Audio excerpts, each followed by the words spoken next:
Olá, vamos à segunda parte da entrevista com Wagner Ribeiro, morador de Utah, nos Estados Unidos. Nessa parte, nós vamos explorar um pouquinho a sua experiência como professor universitário lá nos Estados Unidos. Fique até o fim. Caso você não tenha visto a primeira parte da entrevista, eu vou colocar o card aqui. E nessa parte, nós vamos conhecer as nuances, as diferenças da Universidade Americana em relação ao Brasil. Ok?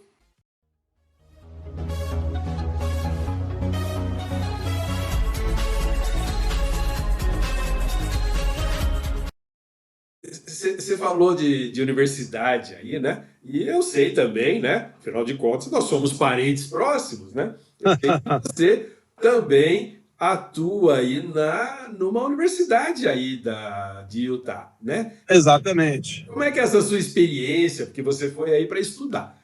Efetivamente estudou né? E você está atuando então na universidade. Como é que é essa experiência de universidade? Não, é muito gratificante. Eu vou começar. Ó, eu vim para os Estados Unidos para estudar. Fiz o meu mestrado eu fiz o MBA focalizado em International Business, ou seja, negócios internacionais, numa universidade top lá em Phoenix, Arizona, chamado Thunderbird. Então, a Thunderbird era uma escola, era chamada American School de graduação, né? E globalização, coisa assim. Aí mudou o nome e tal. Hoje ela é parte da Arizona State University, da Universidade Estadual do Arizona, essa escola que eu estudei, e eu sou Sun's Devil, ou seja, Sun's Devil demônio do sol. Então, aluminar. Então, eu estudei nessa universidade com foco em negócios internacionais. E depois disso, trabalhei em algumas empresas, né, na área internacional, como Supply Chain Manager, gerenciamento da cadeia de fornecedor internacional, diretor para a América Latina de marketing e operações, de uma empresa de cosméticos, onde eu tive a oportunidade de viajar o mundo todo, né, por essa empresa. E aí eu estabeleci um certo conhecimento, gosto muito de viajar, gosto muito de outras culturas, gosto de interagir.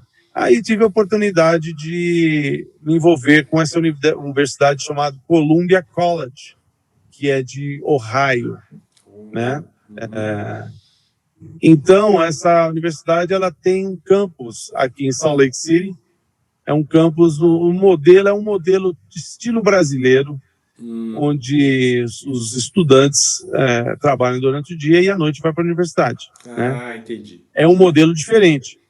Só que é um modelo que eles têm também, é um modelo também bem flexível, não é uma anual.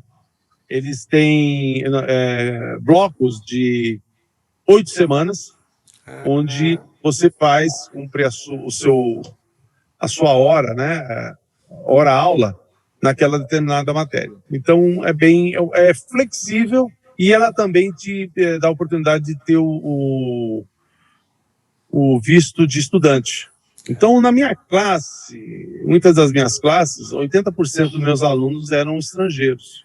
Olha aí, olha aí. Europeus, russos, africano, latino, brasileiro, uma mescla interessante.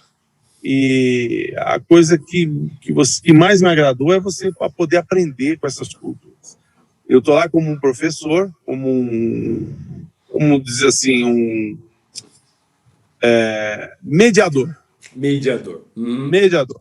Jogo as questões ao debate e recebo informações diferentes, porque a realidade de quem vive no Brasil, quem vive na Costa do Marfim, alunos que eu tive da Costa do Marfim, da África do Sul, ou da Armênia, ou da Rússia, ou da Alemanha, ou da França, é totalmente diferente.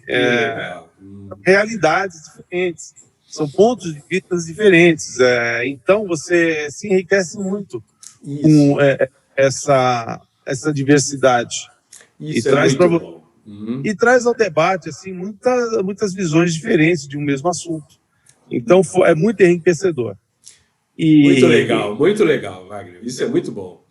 Não, e é interessante, porque uma das matérias que eu dou uma matéria chamada Negócios Internacionais, né? International Business, onde você vê as dificuldades e oportunidades de fazer negócio no mundo todo. E também uma outra matéria chamada Cross-Cultural Management, o gerenciamento de culturas diferentes. Ou seja, a inserção das diversas culturas existentes no mercado de trabalho americano. Não só americanos, mas tem um debate onde essas culturas dentro de uma empresa causam conflito.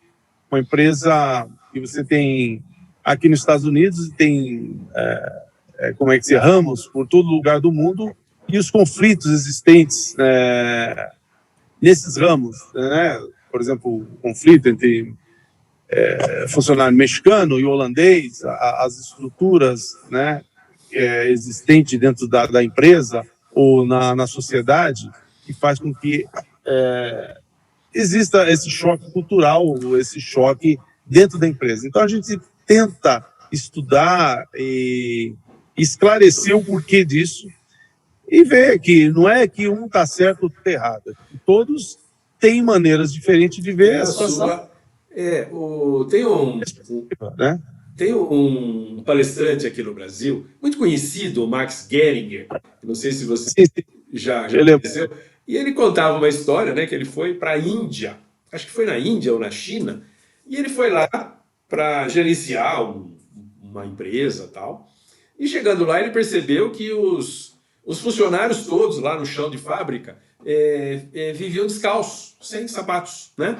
E ele ficou inconformado com isso, né? E ele estava de sapato.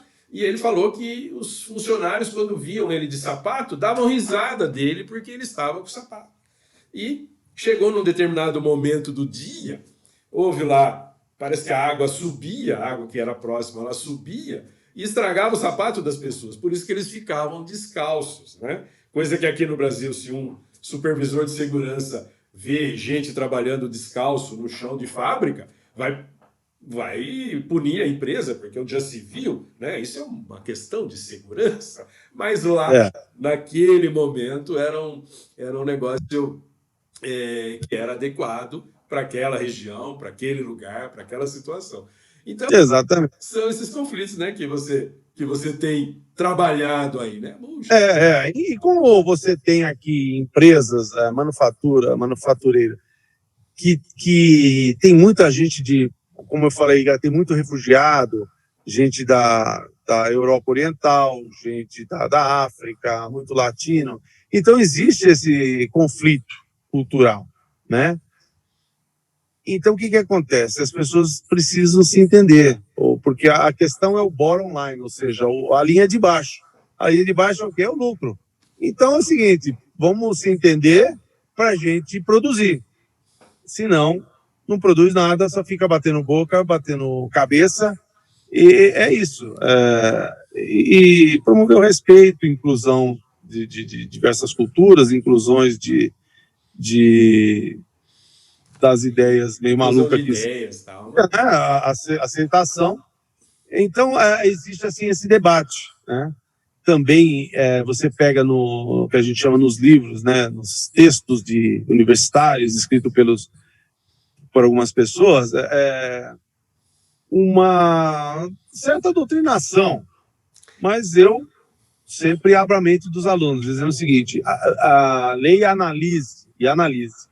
Não tome minha palavra como certa, não tome o livro como certo, você tem que analisar a situação e analisar o contexto geral.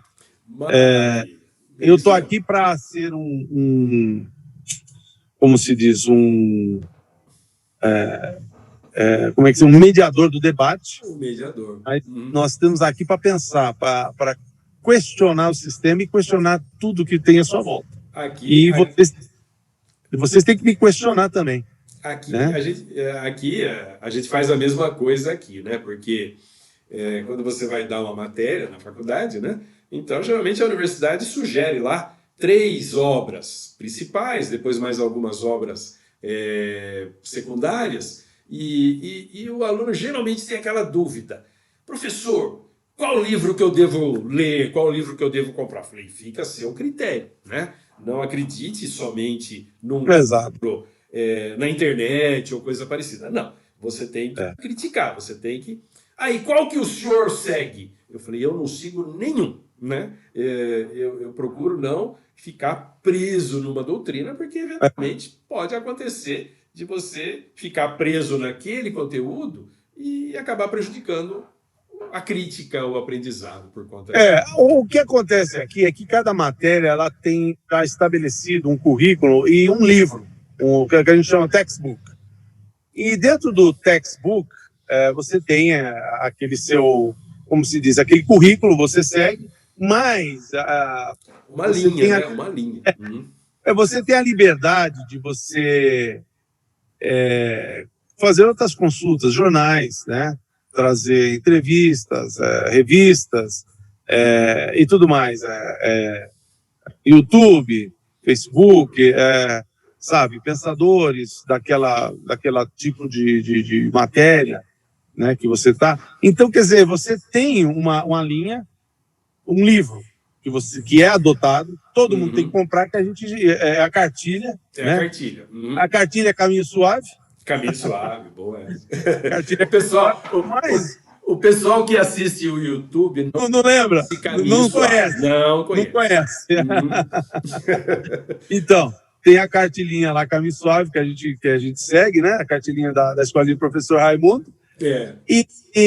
Mas você tem a liberdade de acrescentar outras coisas. Eu uso muito o YouTube com palestras de gente do mundo todo, principalmente nessa questão cultural, filmes, recentemente na questão de conflito cultural, teve uma série do Netflix, que inclusive foi indicada pela minha filha, chamada... como é que se chama? Emily in Paris. Emily em Paris. Eu assisti. Você assistiu? Eu confesso para você que eu assisti só o começo, né? Mas não pelo problema cultural, né? Porque o visual de Paris é muito bonito nessa. Não, lindo, lindo. A fotografia é maravilhosa. Foi o que me encantou na série. Então esse Emily in Paris, ele foi muito interessante e eu fiz os alunos assistirem todas porque em cada episódio tinha um conflito do francês da cultura francesa do dia a dia, né? Cultura francesa de trabalho com a cultura americana. E ela sempre errava a porta do apartamento dela, estava, né? O primeiro andar, o segundo andar. Onde o francês ele trabalha para viver. O americano vive para trabalhar. Vive para trabalhar. Tem conflitos, né? Então você tem que, em outras palavras, o europeu, o francês, especificamente nessa série, ele tem um outro ponto de vista da questão do trabalho. Sim, deixou muito claro lá isso. Exatamente. Então, quer dizer, eu ponho esse questionamento para os alunos do debate e mostrando para eles, é importante o trabalho, é importante, mas, quer dizer, você tem outras coisas além do trabalho, família, a vida social, né? Não é se matar só trabalhar, né? Então, quer dizer, esse filme é interessante, essa série, e ilustrou muito. E não só isso, mas tem outros pontos de vista de outros palestrantes, né, do mundo todo sobre a questão cultural, sobre a questão... Eu tenho um italiano mostrando o ponto de vista dele, sendo italiano, casado com uma norueguesa e criado na Inglaterra.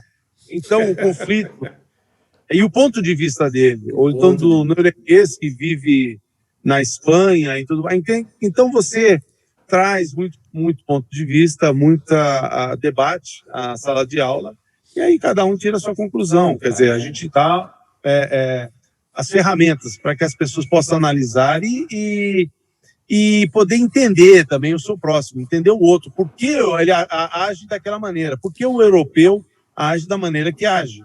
Ele está certo ou errado? Não é questão de certo e errado, é questão de você entender e poder tirar proveito do seu entendimento dele. Aí você agir de uma maneira que você possa interagir com esse seu colega de trabalho, ou funcionário, ou cliente, ou sei lá que seja. Mas olha, é isso que nós estamos, né, buscando fazer aqui, né, com essas entrevistas, né? A gente fixa, né, um pouquinho mais na questão jurídica, porque o público-alvo desses vídeos são aqueles interessados na questão jurídica da coisa, né? Por isso que chama conversa de advogado, né? Mas eu sempre defendo para os alunos, né, que a profissão de advogado ela envolve tantas coisas, tantas informações, que a gente não pode ficar preso, né, apenas nos códigos, nas leis e tudo mais, né? O mundo está aí aberto, né? Um monte de conhecimento que a gente tem, que de uma forma ou de outra pode ser muito útil. Com certeza é muito útil para a nossa profissão, para o nosso ponto de vista, para a nossa percepção do mundo que está em volta da gente. E essa nossa conversa aqui, né? Nós já conversamos antes, tal, mas essa nossa conversa serviu ou vem servindo para essa finalidade, né? Existe vida depois daquela esquina, existe vida depois daquela rodovia, existe vida depois daquele aeroporto, existe vida depois de lugares, né? Então, é isso. Bom, Wagner, com tudo isso que nós falamos, cara, eu esqueci de perguntar para você, o que você, além da faculdade, da universidade, o que você anda fazendo aí nos Estados Unidos, hein? Olha, dizer uma coisa, eu fiz muita coisa e faço, né? Eu sempre fui uma pessoa, não sei se foi inspirado em meu pai, mas sempre com 1000 atividades. Desde da área de comercial, sempre na área comercial, vendendo, marketing, falando, né? Quando eu trabalhava na área interna, como supply chain manager, aquilo para mim era um tédio, aquilo para mim não era um suplício. Ficar dentro do escritório e só no computador e conversando por telefone e tal. Aquilo para mim era como botar um leão dentro da jaula. Acho que é mal de família, Acho que é mal de família, viu, Wagner? Bom, as minhas atividades, recentemente, tenho resumido em... Eu tenho uma empresa que presta serviço em manutenção, limpeza, onde eu tenho contratos, né? E tenho alguns funcionários e meu irmão é o principal cabeça da empresa. Então, essa empresa, eu iniciei a empresa e contratos com algumas transportadoras, a gente faz limpeza, manutenção, podagem de árvores, coisas assim. Eu tenho um restaurante onde me ocupa muito tempo, eu tinha sócio, hoje eu estou sozinho, a gente faz muitas festas, esse daí eu encabeço, desde a parte de tratar com os clientes, né, e até eventos, festas, jantares, empresas. Eu vejo muito você nas redes sociais aí, você trabalha no restaurante. O mago das panelas, fazendo arte nas panelas. Né? Isso mesmo. Trabalhei 15 anos em companhia aérea, na rampa, fazendo todo tipo de atividade na rampa. Só te interrompendo um pouquinho, eu vi que você está ensinando americano a comer coxinha. Sem dúvida, não. Ensinando não, o americano sabe que é bom, você mostra a coxinha para ele dar uma mordida e por sinal, nossa coxinha aqui é muito boa. Não é boa, é muito boa. É gostosa, saborosa, então o pessoal fica doido. Eu estava falando da companhia aérea, trabalhei 15 anos na companhia aérea, me aposentei recentemente. Aqui a questão de aposentadoria era um pouquinho diferente aí no Brasil. Você fala se aposentado, você se aposentou, está ganhando dinheiro, todo mês. Não. Eu me aposentei, mantive os benefícios da empresa de voos, voo para toda parte do mundo, com algumas companhias, eu não pago nada, né, se tiver lugar. Legal, e tenho... Gostei dessa. É um bom benefício. Bom, eu acho que tá bom. Wagner, muito obrigado pela sua participação aqui com a gente e eu tenho certeza que muita gente vai gostar das informações que você passou e a gente marca, assim que for possível, um novo papo. De preferência agora, pessoalmente, tá bom? Um grande abraço, Wagner. Sim, sem dúvida. Eu que agradeço a oportunidade de poder falar um pouco da minha experiência e um pouco do que eu tenho vivido aqui, compartilhar com vocês aí. É um prazer.